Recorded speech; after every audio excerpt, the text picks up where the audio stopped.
General comments from Coach Quinn. Well, a great weekend. I mean, anytime you can sweep in this league, it's a great accomplishment. Though we really started off the game well. Really liked that first period. I thought their guy made some big saves. Obviously, great play by Keller on the short-handed goal. He's got great hand-eye, and he's done that a few times this year. So, second period was, I thought as the game went on, we got a little sloppier. And, we made it 3-1. And if we're going to be the team that we all think we're capable of being, we have to play smarter with a 3-1 lead. And I thought we cheated the game a little bit, but our goalie was big. It's again, anytime you come up here and win, it's a great accomplishment. I'm really happy with the way we played.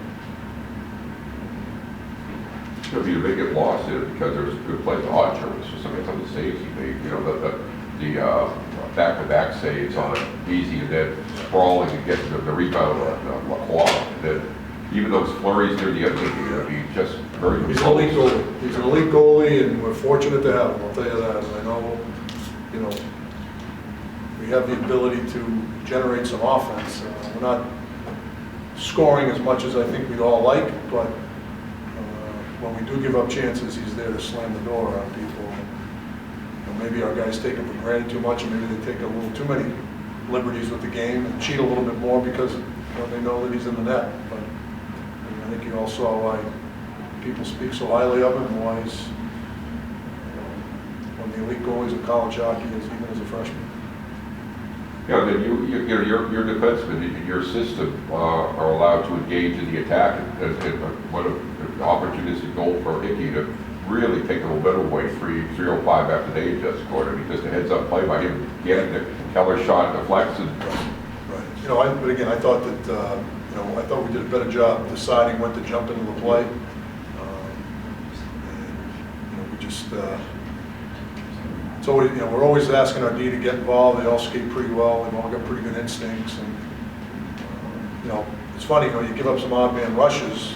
I was talking with Albie O'Connell between the second and third. It seems like when we give up an odd man rush, it's off one of our scoring chances. We get people involved, and so we're not going to stop.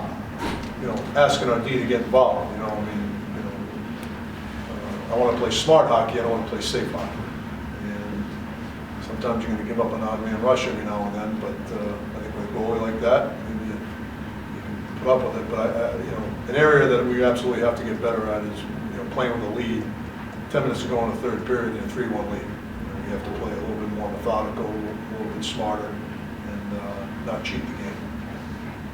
3 games in the next 7 days. How do you keep the guys fresh going forward here?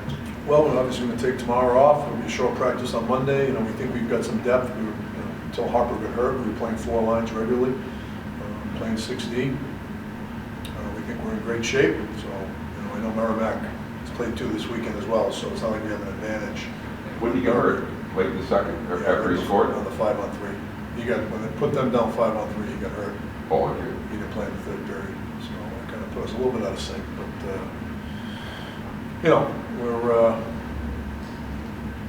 we think we're in good shape, and we've got some depth. And, so Tuesday night, both us and Merrimack are under the same situation. It'll be the weekend we play. Lowell on Saturday night will be the difference because that'll be our 5th game in 7 days. They'll only play 4. It's happened a lot in hockey, Dave. You've been as a player where a team gets a great chance at one end, they clay it off the post when it's 1-0, and then you go on the power play. A minute later, Harper makes it 2-0. So it's one of those situations that always happens. Usually at both ends. Both teams had a breakaway like within a minute last night. Right. I mean, it's a funny game. The thing that doesn't get enough attention in our game is luck. Yeah. I mean, it's not round.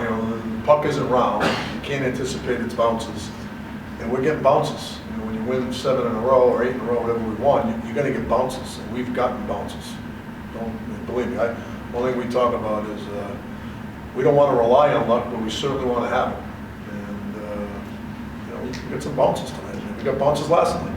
Like I said, the second goal we scored last night, we got a couple of good bounces before Favreau makes the pass to Bobo. So, Well, they got a good bounce in their goal. Yeah, both their goals. Favreau and hits his leg and right. spirals in the air. One last night too. They got But, I mean, I think we might have got more lucky bounces than that. Coach, you talk about depth. The fourth line looked really good this weekend. Gabe Shabbat really, I know he didn't score, he had that sort of goal last night. He just looked like he had extra gear this weekend. Gabe's had a great year for us. I mean, he's brings a lot of energy, he's smart, he's got good stick skills, physical. You know, like I said, we feel like we're 15 forwards deep, and you know, we're telling 3 guys every night, you're not in, who could be in, you know, so that's hard, but you know, I think it's, if you want to be on good teams, that happens at this level, and you know, our guys have handled it well. I want them all to want to play, but they're not pulping and they're not disrupting the team, which is a great sign. Special teams have improved as the season's going on. When we were early, the power play was lower down in the Hockey East, but now tonight 2 goals come off special teams, 1 off a shorthanded, 1 off a power play. What have you done differently over the last couple of games to the special teams performance? Well, we got healthy. You know, I think with Keller back, everybody gets better because I think everybody's in a different position, not just that he makes people better because he's such a good player, but you know, we've got some continuity with both power play units, and you know, when you can put Chris and Fabro and Carpenter, Bellows and Curry out for a quote-unquote second unit, that's, you know, it's pretty damn good, you know, so and obviously that first unit with JFK and McAvoy and Keller and Hopper and Greenway, you know, they're finding continuity, they're together more, and you know, so we're more successful in the power. You certainly did capitalize on the 5-on-3. Yes. Yeah, we just got really methodical and slow, and that's a chance to really put the game away in a lot of ways, and we didn't do it. We didn't come close, really. Well, actually, Greenway had an unbelievable chance. Yeah, a couple. Yeah, he had a couple, so but But their goalie played pretty well. he made some unbelievable saves. He really made some great saves. Talk about the rivalry a little bit between these 2 schools. Seems like things get amped up a little bit more when it's BU versus Maine. Yeah, I told our guys that we were 9 freshmen, I said, you know, no one boils the blood of the Black Bear fan base more than BU. So we know that. We love coming up here because it's such intense hockey and such great hockey. And it's, you know, we've got a long, long history of having a great rivalry, and these games are intense and they're fun to be part of. And we were fortunate to come out with 2 wins over the weekend. Thanks, Coach. Thank you.